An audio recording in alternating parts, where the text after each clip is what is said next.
প্রিয় শিক্ষার্থী বন্ধুরা, এখন আলোচনা করব সিলেট বোর্ড 2014 সালে যে উইথ্লু এসেছিল। এই উইথ্লুটি শুরু করার আগে প্রথমেই তোমাদেরকে বক্সের মধ্যে যে ক্লুগুলো দেয়া আছে এই ক্লুগুলোর সাথে পরিচয় করিয়ে দিই। ভালোভাবে আমার সাথে মনোযোগ দাও। এক্সপার্ট, এই এক্সপার্ট অর্থ হচ্ছে তোমার বিশেষজ্ঞ।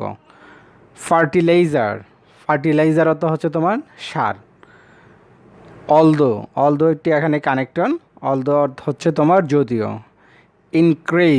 ইনক্রিজ অর্থ হচ্ছে বৃদ্ধি পাওয়া।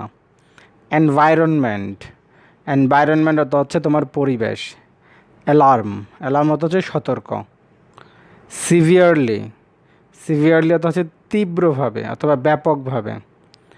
সাফার অর্থ দুর্ভোগ, ভোগ করা, মানে কোনো কিছু ভোগ করার ক্ষেত্রে সাফার কথাটি ব্যবহার করা হয়। কেমিক্যাল অর্থ রাসায়নিক। বিলিভ অর্থ হচ্ছে তোমার বিশ্বাস করা। গ্রেটার এখানে একটি অ্যাডজেক্টিভ যেটা বড় বোঝাতে ব্যবহার করা হয়। আর অ্যাফ্লিক্ট অর্থ হচ্ছে কষ্ট দেয়া। তো সবগুলো ক্লুর সাথেই আশা করি যে ভালোভাবে তোমরা পরিচয় হতে পেরেছ। তো চলো এখন আমরা আমাদের মূল টপিকটি শুরু করি।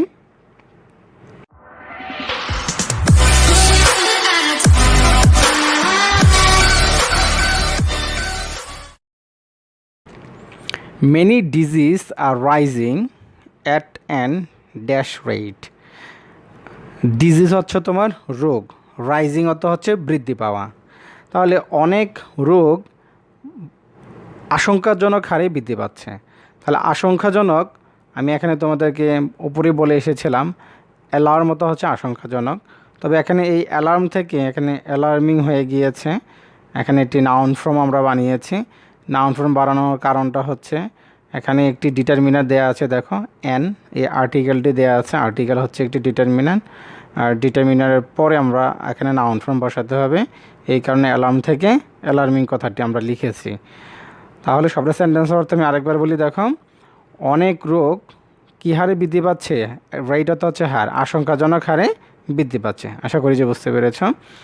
হুইচ এক্সপার্টস বিলিভ, যা বিশেষজ্ঞরা বিশ্বাস করে। এক্সপার্টস অর্থ হচ্ছে বিশেষজ্ঞ, আর বিলিভ অর্থ বিশ্বাস করা। হ্যাঁ, যা বিশেষজ্ঞরা বিশ্বাস করে is due to dash pollution of the dash, অর্থাৎ বিশেষজ্ঞরা বিশ্বাস করে পরিবেশের মধ্যে দূষণ বৃদ্ধি পাওয়ার কারণে আশঙ্কাজনক হারে কি বৃদ্ধি পাচ্ছে, অনেক রোগ বৃদ্ধি পাচ্ছে। তাহলে এখানে আমরা ডিউ টু এর পরে আমরা এখানে বসাতে হবে ইনক্রিজড পলিউশন, মানে দূষণ বৃদ্ধি।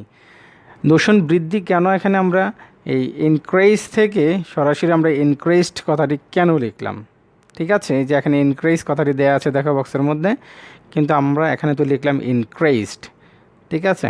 তো তোমরা আবার জানো ডিউ টু আছে, তোমরা জানো অনেকেই টু এর পরে মূল ভার্ব বসে, কিন্তু এখানে কেন ইনক্রিজড হলো এটা তোমাদের অনেকেরই প্রশ্ন।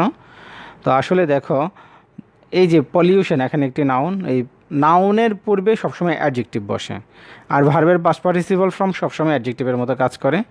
এই কথাটি আমি অনেক ভিডিওর মধ্যে বলেছি, নাউনের পূর্বে অলওয়েজ অ্যাডজেক্টিভ বসে। আর এই রুলটি যখন কাজ করবে তখন এই ডিউ টু এখানে কোনো কাজ করবে না, ঠিক আছে? তাহলে আমরা এখানে ইনক্রিজড বসালাম। আশা করি যে কেন হয়েছে এটা বুঝতে পেরেছ। অফ দ্য এনভায়রনমেন্ট, এখানে আবার নাউন ফর্ম বসবে, কারণ দি হচ্ছে একটি ডিটারমিনেন্ট অর্থাৎ আর্টিকেলের পর আমরা এখানে নাউন ফর্ম বসাবো, যার কারণে এখানে এনভায়রনমেন্ট কথাটি এখানে বসিয়েছে। দেখো এখানেও একটি ডিটারমিনার ছিল, এখানেও একটি ডিটারমিনার, তাহলে দুইটার পরেই কিন্তু আমরা নাউন ফর্ম বসিয়েছি, ঠিক আছে? আশা করি যে বুঝতে পেরেছ। Pollution appears to be dash in urban areas. Pollution হতে হচ্ছে দূষণ, অ্যাপিয়ার্স তো হচ্ছে মনে হওয়া বা দৃষ্টিগোচর হওয়া। আমার সাথে আবার বলো, অ্যাপিয়ার তো হচ্ছে কি মনে হওয়া অথবা দৃষ্টিগোচর হওয়া। পলিউশনকে মনে হয় কি হিসেবে, শহরের অঞ্চলের মধ্যে বড় হিসেবে অথবা বেশি হিসেবে। তাহলে এখানে গ্রেটার কথাটি আমরা এখানে দেখতে পাচ্ছি। তাহলে আমরা জানি যে টু বি এর পরে, মানে বি এর পরে, এখানে বি একটি লিঙ্কিং ভার্ব, তো এই বি এর পরে আমরা এখানে অ্যাডজেক্টিভ বসাবো, আর এই গ্রেটারটি এখানে অ্যাডজেক্টিভ হিসেবে আছে। তাহলে pollution appears to be greater in urban areas. Urban areas হচ্ছে শহরে অঞ্চল, শহর অঞ্চলে দূষণকে সবচেয়ে বড় মনে হয়। যদিও রুরাল সোসাইটিস, গ্রামীণ সমাজে, তাহলে আমরা এখানে কি বসাতে হবে, একটি কানেক্টর বসাতে হবে, ঠিক আছে। তাহলে এখানে একটি আমরা কানেক্টর দেখতে পাচ্ছি, অলদো দেয়া আছে, অলদো হচ্ছে যদিও। এখানে এই যে প্রথম অংশটি তোমরা দেখতে পাচ্ছ, এটি কমপ্লেক্স বাক্যের প্রিন্সিপাল ক্লজ, আর এই যে দ্বিতীয় অংশটি দেওয়া আছে এটি একটি সাবঅর্ডিনেট ক্লজ। তাহলে প্রিন্সিপাল ক্লজকে সাবঅর্ডিনেট ক্লজের সাথে যুক্ত করতে হলে আমাদের একটি কনজাংশন দরকার, তাহলে আমরা এই অলদো কনজাংশনটি এখানে বসাবো।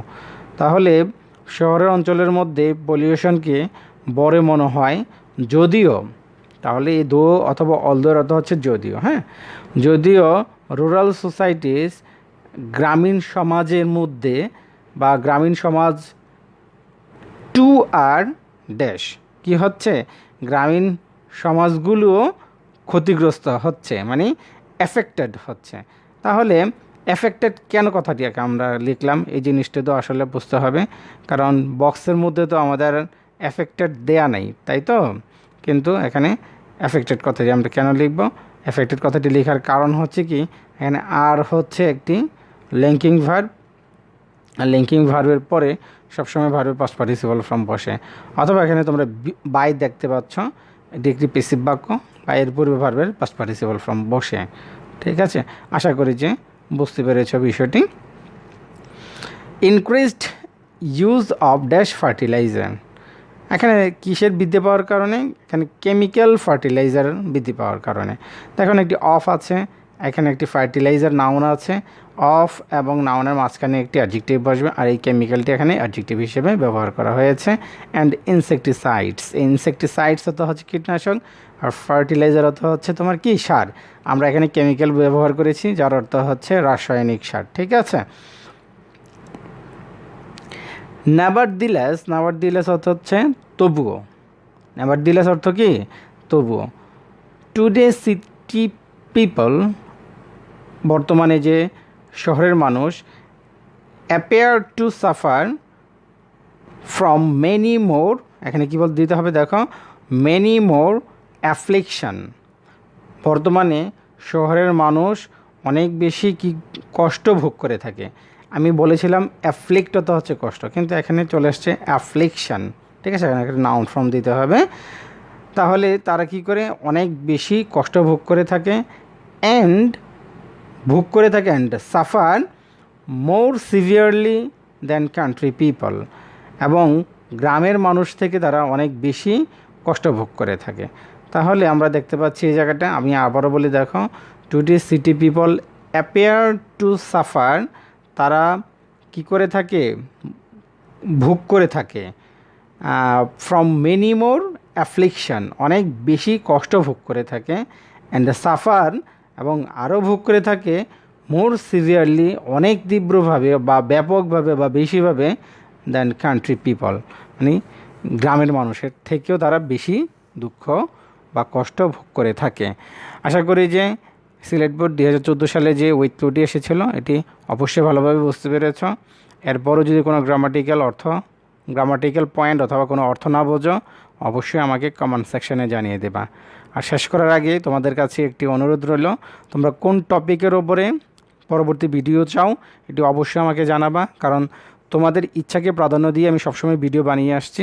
তো আমাকে অবশ্যই জানাবা। সবাই ভালো থাকো, সুস্থ থাকো, আল্লাহ হাফেজ।